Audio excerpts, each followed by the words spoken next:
Bonjour. Eh bien, une courte interruption due au fait que l'ordinateur a eu un problème. Alors, on a fait réparer et tout est revenu dans l'ordre. Heureusement, je rends gloire au Seigneur. Et merci pour votre patience. Et puis, on veut continuer quand même à faire l'œuvre du Seigneur ensemble. Et frères et sœurs, on avait commencé une parenthèse. On va terminer aujourd'hui cette parenthèse sur la prière. Mais juste avant, on a besoin vraiment de l'assistance de notre Seigneur Jésus-Christ pour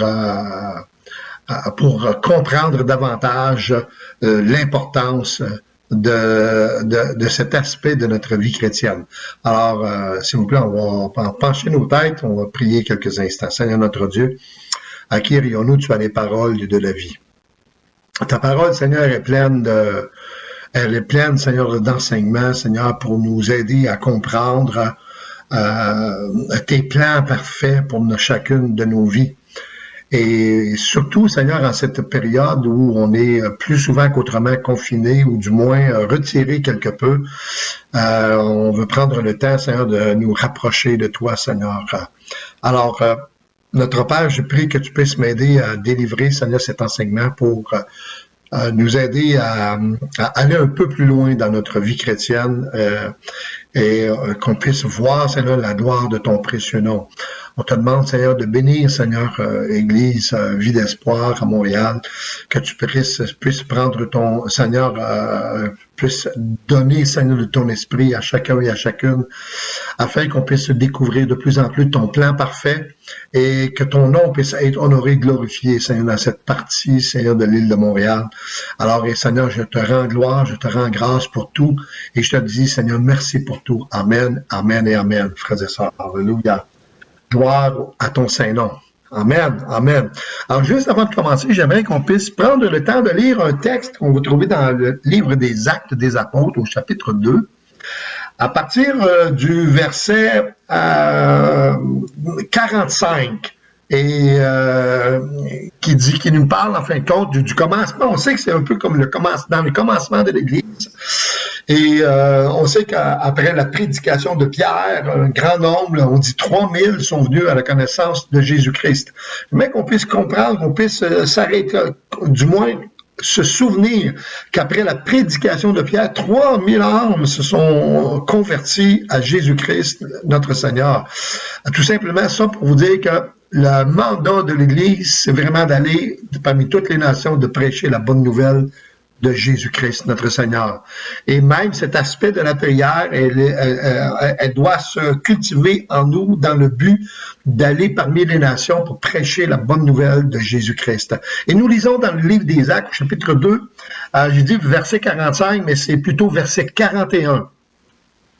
Alors ça dit, ceux qui acceptèrent sa parole furent baptisés, et en ce jour-là, le nombre des disciples augmenta d'environ 3000 âmes.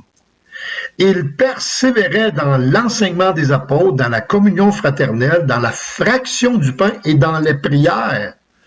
La crainte s'emparait de chacun et il se faisait beaucoup de prodiges et de miracles par les apôtres. Tous ceux qui croyaient étaient dans le même lieu et ils avaient tout en commun. Ils vendaient leurs propriétés et leurs biens et ils en partageaient le produit entre tous selon les besoins de chacun. Ils étaient, et c'est là que je veux insister, ils étaient chaque jour tous ensemble assidus au temple, ils rompaient le pain dans les maisons, ils prenaient leur nourriture avec joie et simplicité de cœur, louant Dieu et trouvant grâce auprès de tout le peuple, et le Seigneur ajoutait chaque jour à l'Église ceux qui étaient sauvés. Amen, amen, amen. Gloire à Dieu. Gordon Keddy a écrit un commentaire qui dit qu'il n'est pas difficile d'être un chrétien virtuellement dénué de prière. Il faut au contraire travailler avec foi à la prière, la cultiver et la nourrir, de sorte qu'elle nous devienne plus précieuse que l'air frais et plus vitale que le plaisir le plus riche de l'expérience quotidienne. Ouf! Des fois, je me dis, on est loin de là. Il dit, en vérité, il dit, la croissance chrétienne commence dans notre vie privée de prière. La croissance, ça commence dans la prière. Il dit, l'attitude de prière est une marque vitale du royaume des cieux dans notre cœur. Amen. Gloire à Dieu. Voyez-vous, quand Jésus parle de la prière dans Luc chapitre 11, on remarque que Jésus insiste sur l'importance de l'insistance dans la prière. Il veut qu'on insiste dans la prière, qu'on persévère dans la prière. Pourquoi? Tout simplement parce qu'une requête ne coûte pas grand-chose. Une seule requête, ça coûte pas grand-chose. N'importe qui acceptera de faire au moins un essai. N'importe qui peut essayer la prière. Mais de quelle sorte de prière il s'agit ici? Je ne crois pas que Jésus enseigne à essayer la prière. Il enseigne à prier le Père jusqu'à l'obtention. Et pour cela, nous avons vraiment besoin d'une foi humble et authentique. Laissez-moi vous dire que l'orgueil et l'incrédulité abandonnent lorsqu'ils ne reçoivent pas de réponse. L'orgueil et l'incrédulité dira, eh bien, Dieu n'existe pas, ou encore, eh bien, ça n'a pas marché. Mais la prière, ça fonctionne, frères et sœurs, la prière efficace du juste, la prière du juste, plutôt a une grande efficacité, nous dit la parole. Amen. J'aime ça. J'aime ça. La prière du juste a une grande efficacité. Alors, on se doit d'aller dans la prière. On se doit de se maintenir dans la prière. On se doit de pratiquer la prière autant que faire se peut. Voyez-vous? Se pourrait-il que Christ ne fasse pas nécessairement partie, ou du moins très peu, de l'expérience de notre vie de tous les jours? Est-ce que ça se peut? C'est une question que je me pose. C'est une question qu'on se pose tous ensemble aujourd'hui. Est-ce que ça se peut que Christ ne fasse pas nécessairement partie, ou du moins très peu, de l'expérience de notre vie de tous les jours? Et on devrait être honnêtes les uns les autres, on devrait être honnêtes devant cette question. Est-ce qu'on perd notre temps? Ben, je vais vous dire, écoutez, ça m'arrive de perdre mon temps. Ça m'arrive à moi de perdre mon temps. Hey, pasteur, tu peux pas perdre ton temps. Et vous savez, la chair de l'homme est faible. On est bien disposé, mais on est souvent faible. Comprenez-vous? Alors, c'est pas une question de titre qui rend ta vie fructueuse. C'est pas un titre. C'est pas une étiquette pasteur, prédicateur, missionnaire. Tous les hommes, on peut tomber dans cette difficulté qui nous fait face. Alors, est-ce qu'on perd notre temps? Voyez-vous, est-ce que ce qui nous différencie de l'Église du premier siècle, ce n'est pas la technologie, ni les distractions. Je crois que c'est plutôt l'abandon de notre vie entre les mains de Dieu, c'est-à-dire notre véritable consécration. Eux, comme on a lu dans notre texte, eh bien, ils louaient Dieu et ils trouvaient grâce auprès de Dieu et auprès de tout le peuple parmi lesquels ils habitaient, ils trouvaient grâce. Et la Bible nous dit que Dieu ajoutait à chaque jour ceux qui étaient sauvés. Wow! Moi, ça, j'aime ça. Dieu ajoutait à chaque jour ceux qui étaient sauvés. Alors, si on avait la possibilité de réécrire le livre des Actes, est-ce que ce verset y apparaîtrait? Est-ce qu'on y retrouverait le même verset? J'ai dit tout ça dans le but que nous prenions du temps pour réfléchir, non pas pour mettre un poids sur nous, pour se sentir misérable, mais simplement pour nous faire prendre du temps pour réfléchir. Nombreux sont les facteurs qui devraient nous rendre conscients de l'importance et de l'urgence de conduire les gens à Christ. Et si vous voulez être conscientisé ou du moins pris par l'urgence, par ce facteur important, eh bien, vous allez le trouver dans la prière. Il n'y a pas d'autre moyen. Il n'y en a pas d'autre moyen. C'est pas par la connaissance, mais c'est plutôt par notre relation avec Dieu le Père qu'on va comprendre de plus en plus les choses.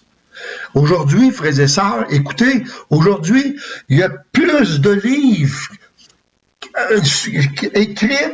plus de livres écrits sur l'interprétation de la parole de Dieu que dans n'importe quelle autre époque de l'histoire de l'humanité.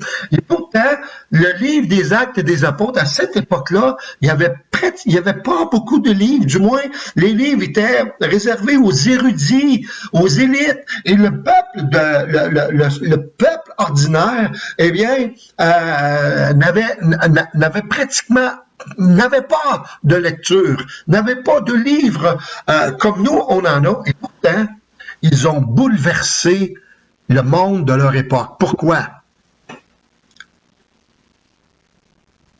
Pourquoi? Ben, la Bible, elle est claire. À chaque jour, ils étaient ensemble, réunis, ils priaient, demandaient à Dieu la direction pour leur vie, afin que ça puisse avoir un impact dans leur société. Et ils l'ont eu. Et ils l'ont eu.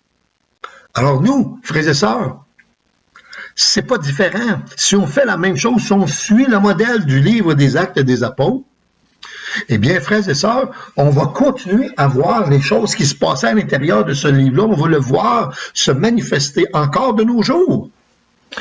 La prière, frères et sœurs, c'est le seul moyen d'obtenir la vraie puissance pour le service. Je reprends, la prière, c'est le seul moyen d'obtenir la vraie puissance pour le service. Dans le livre de Luc, au chapitre 2, le verset 36 à 38, dans la version du Sommeur, nous lisons ceci. Il y avait aussi une prophétesse, Anne, fille de Phanuel de la tribu d'Aser. Elle était très âgée. Dans sa jeunesse, elle avait été mariée pendant 7 ans, puis elle est devenue veuve et avait vécu seule jusqu'à 84 ans. Elle ne quittait jamais le temple où elle servait Dieu nuit et jour par le jeûne et la prière. Wow! Wow! Les ministères dans le corps de Christ sont variés en nombre et différents dans leur étendue. Ça, c'est vrai. Et sur la liste, nous retrouvons des prédicateurs, des placiers, des directeurs de chant, des directeurs de jeunesse, ceux qui s'occupent de la pouponnière, des concierges et beaucoup d'autres. Malheureusement, le combattant dans la prière est éliminé dans la plupart des listes. Avez-vous remarqué? La prière est trop souvent considérée comme étant secondaire dans le ministère de l'Église. J.C. Ryle a dit « Un bon nombre de personnes se mettent à genoux pour formuler une prière, mais très peu prient. Très peu supplient Dieu. Très peu invoquent le Seigneur. Très peu d'entre elles cherchent comme si elles voulaient trouver. Très peu frappent comme si elles avaient faim et soif. Et très peu luttent avec Dieu sérieusement pour obtenir une réponse. » J'étais en train de lire encore ce matin dans le livre de la Genèse, l'histoire de Jacob. Et puis, on se souvient de cette nuit où il a lutté avec l'ange de l'Éternel. Et vous savez, la dernière fois, je vous ai demandé, il y a quelqu'un qui a dit, « Je ne te laisserai pas tant que tu ne m'auras pas béni. » Eh bien, c'était lui. C'est lui, Jacob. Voyez-vous, il a supplié, il était là et il luttait avec Dieu sérieusement pour obtenir une réponse. Et on sait, il a reçu sa réponse. Il a reçu sa réponse. Et l'Église du Nouveau Testament, quand que Jésus-Christ a dit « Allez à Jérusalem et attendez la promesse du Père », mais bien, ils sont allés à Jérusalem. Ils sont allés dans la chambre haute. Ils ne sont pas restés dans la chambre haute à jaser, à discuter, à regarder leur téléphone ou à pitonner sur Internet ou ben non, aller voir sur Facebook. Non, ils se sont mis ensemble, se sont mis à louer Dieu, se sont mis à intercéder, se sont mis à supplier le Seigneur de leur donner la promesse du Père. Donne-nous la promesse que Jésus nous a déclaré qu'il nous donnerait. Et ils ont persévéré dans la prière, ils ont, d'une façon sérieuse, pour obtenir leur réponse. Puis vous savez, 10 jours après ça, après 10 jours, ils ont obtenu leur réponse. Alléluia! Alléluia! Et vous savez, à partir de ce moment, les disciples ont accompli le service avec beaucoup d'efficacité. Beaucoup d'efficacité. Et c'est là qu'on voit que la prière du juste a une grande efficacité. Amen! Pierre est un exemple parfait de l'efficacité du service. Il était rempli de la puissance du Saint-Esprit. Nous remarquons, en lisant le livre des Actes, qu'à partir de cette expérience de la Pentecôte, 5 caractéristiques deviennent évidentes dans la vie de Pierre. Ça, j'aime ça. La première, c'est Pierre a la sagesse pour instruire. Alléluia! Il a la sagesse pour instruire. On voit ça dans, peut-être qu'on peut, Acte 2, verset 14. Il dit ceci.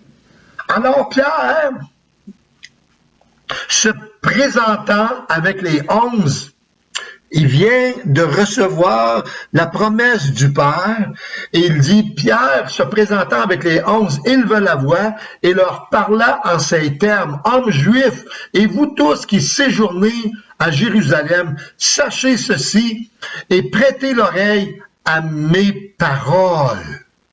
Wow! Prêtez oreille à mes paroles. Pierre a de la sagesse pour instruire. Et on voit, si vous continuez à aller, vous allez voir, il dit, dans les derniers jours, dit Dieu, je répandrai de mon esprit sur toute chair. Il dit, vos fils et vos filles prophétiseront, vos jeunes gens auront des visions, les vieillards auront des songes, oui, sur mes serviteurs, sur mes serviteurs, je ferai paraître des prodiges en haut dans le ciel, dans les miracles, etc., etc., etc. Amen. Et Pierre est poussé par la présence, par la puissance du Saint-Esprit à annoncer, à instruire les gens qui l'écoutent par la puissance du Saint-Esprit. La deuxième chose qui intervient dans sa vie, c'est que Pierre est revêtu de puissance et de courage. Il y a de puissance et de courage. Dans Actes chapitre 4, le verset 13, ça dit ceci, lorsqu'ils virent, les gens du peuple, lorsqu'ils virent l'assurance de Pierre et de Jean, ils furent étonnés, sachant que c'étaient des hommes du peuple sans instruction, et ils les reconnurent pour avoir été avec Jésus. Wow!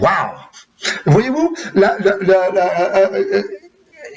Jésus-Christ avait dit aux apôtres, il dit, lorsque je serai parti, je vous enverrai un autre consolateur. Puis cet autre consolateur vous rappellera les paroles que je vous ai annoncées. Il vous enseignera les choses de la vérité. Et Pierre, en fin de compte, rempli d'assurance et de courage, amène les gens à comprendre le message de l'Évangile. Il est revêtu d'assurance et il est revêtu de courage. Amen. J'aime ça. Quelle transformation dans la vie de l'apôtre Pierre. Troisièmement, Pierre est devenu un canal de bénédiction pour les malades, frères et sœurs. Il est devenu un canal de bénédiction pour les malades. Acte 5, chapitre 15, ça dit, maintenant, on va commencer au verset 12, qui dit, beaucoup de miracles et de prodiges se faisaient au milieu du peuple par les mains des apôtres. Ils se tenaient tous ensemble au portique de Salomon, et aucun des autres n'osait se joindre à eux, mais le peuple les louait hautement. Le nombre de ceux qui croyaient au Seigneur, hommes et femmes, augmentait de plus en plus, de sorte C'est là qu'on veut insister, de sorte qu'on apportait les malades dans les rues et qu'on les plaçait sur des lits et des couchettes afin que lorsque Pierre passerait, son ombre au moins en couvre quelques-uns. Et la multitude accourut aussi des villes voisines à Jérusalem, amenant des malades et des gens tourmentés par des esprits impurs. Et tous, je dis bien, et tous étaient guéris. Bon. La Bible n'est pas en train de nous dire le secret de la guérison en disant que votre ombre va apporter la guérison. C'est pas ça. Mais Pierre était tellement près de Dieu, il était tellement transformé par la puissance du Saint-Esprit qui l'habitait, que même lorsqu'il passait devant les malades et que son ombre passait par-dessus les malades, ceux-ci étaient guéris. Wow! Je trouve ça extraordinaire. Quel Dieu merveilleux nous avons. Parce qu'en fin de compte, Pierre ne pouvait pas en tirer aucune gloire, mais toute la gloire revenait à Dieu le Père. Amen, amen, alléluia. Un autre aspect de transformation de la Bible, une autre caractéristique, c'est que Pierre prie avec efficacité. Wow! Pierre prie maintenant avec efficacité. Excusez. Acte 9, verset 40, ça nous dit ceci. On va lire à partir du verset 39. Pierre se leva et partit avec ses hommes, et lorsqu'il fut arrivé, on le conduisit dans la chambre haute. Toutes les veuves l'entourèrent en pleurant et lui montrèrent les tuniques et les vêtements que faisait Dorcas pendant qu'elle était avec elle. Pierre fit sortir tout le monde, se mit à genoux et pria. Puis, se tournant vers le corps, il dit, « Tabitha, lève-toi. » Elle ouvrit les yeux et ayant vu Pierre, elle s'assit. Wow! Wow! Une jeune fille. Bon, Pierre s'agenouille, il prie. Puis il reçoit la parole de Dieu dans son cœur, comme quoi que, avec autorité, tu vas parler et la vie va revenir dans cette jeune femme. Puis vous avez vu, Pierre s'est levé, il dit, Tabitha, lève-toi. Tabitha, lève-toi. Elle ouvrit les yeux et, ayant vu Pierre, elle s'assit. Pierre prie avec efficacité. Pourquoi? Pourquoi Pierre peut-il prier avec efficacité? Parce qu'il est conscient que la puissance ne vient pas de lui, mais du Saint-Esprit qui vit en lui, frères et sœurs. Du Saint-Esprit qui vit en lui. Alléluia. Donnez-moi 30 secondes. OK. La dernière fois, on avait lu quelque chose de très, très, très intéressant. Je vais rien que vous le relire parce que je trouve que c'est trop bon. Ça dit, l'un des aspects les plus critiques de l'apprentissage de la prière pour les autres est d'entrer en contact avec Dieu. C'est ce que Pierre faisait. Quand il s'est mis à genoux, il est entré en contact avec Dieu. De façon à ce que sa vie et sa force puissent arriver jusqu'aux autres à travers lui. Wow! C'est ça, frères et sœurs. Voyez-vous, la vie de Dieu a passé à travers lui pour se manifester dans le corps de Tabitha. Amen! Gloire à Dieu. Hallelujah. Et un dernier aspect de la vie de Pierre, c'est qu'il devient un instrument de l'esprit auprès des gentils, ou du moins des non-juifs. Et dans Acte 10, 44, ça nous dit ceci. Comme Pierre prononçait encore ces mots, le Saint-Esprit descendit sur tous ceux qui écoutaient la parole. Sur tous ceux qui écoutaient la parole. On connaît l'histoire de ce texte-là, c'est quand Pierre est appelé pour aller chez Corneille et il dit, bon, il a dû avoir une vision pour comprendre que pour comprendre les plans de Dieu. Pierre, pour lui, là, non, Seigneur, j'ai jamais mangé quelque chose d'impur, parce que ça fait référence aux gentils, des impurs. On se mêle pas aux impurs. Et Dieu a dit à Pierre, il dit, ce que moi j'ai déclaré pur, ne le déclare pas impur. Alors Dieu veut que tous soient sauvés, pas seulement les Juifs, mais veut que tous soient sauvés. Et Corneille, qui était un bon bonhomme, un bon monsieur, mais il ne pouvait pas être sauvé par ses bonnes œuvres, par ce qu'il était. Même s'il avait aidé les gens, peu importe, il ne pouvait pas gagner son ciel. La seule façon, et la Bible nous dit qu'il n'y a qu'un seul médiateur entre Dieu et les hommes, Jésus-Christ fait homme. Et Pierre s'est rendu chez Corneille et il a présenté l'évangile de Jésus-Christ. Corneille et tous ceux qui étaient là ont accepté ce message-là et ils sont devenus des chrétiens. Amen! Alléluia! J'aime ça! Gloire à Dieu. Alors, les cinq aspects, les 5 caractéristiques qui ont transformé Pierre, c'est qu'il a eu la sagesse pour instruire, il a été revêtu d'assurance et de courage, il est devenu un canal de bénédiction pour les malades, il s'est mis à prier avec efficacité et il est devenu un instrument de l'esprit auprès des gentils. J'aime ça.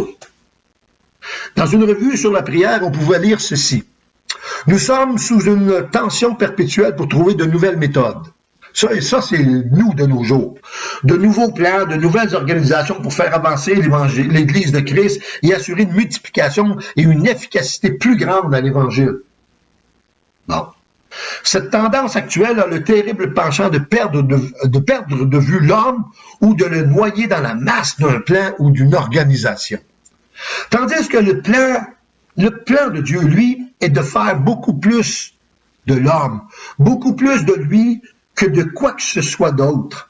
L'Église cherche de meilleures méthodes, Dieu cherche de meilleurs hommes et de meilleures femmes. Voilà. Ce dont l'Église a besoin aujourd'hui, ce n'est pas plus de mécanique ou de meilleurs outils, non plus de nouvelles organisations ou plus de nouvelles méthodes, mais elle a besoin d'hommes dont le Saint-Esprit puisse se servir, des hommes et des femmes de prière, des hommes et des femmes puissantes dans la prière. Le Saint-Esprit ne se répand pas au travers des méthodes, mais au travers des hommes et des femmes, des hommes et des femmes de prière. Point à la ligne. Et pour terminer, on retrouve dans la parole de Dieu que la puissance de la prière dépend d'abord de la foi.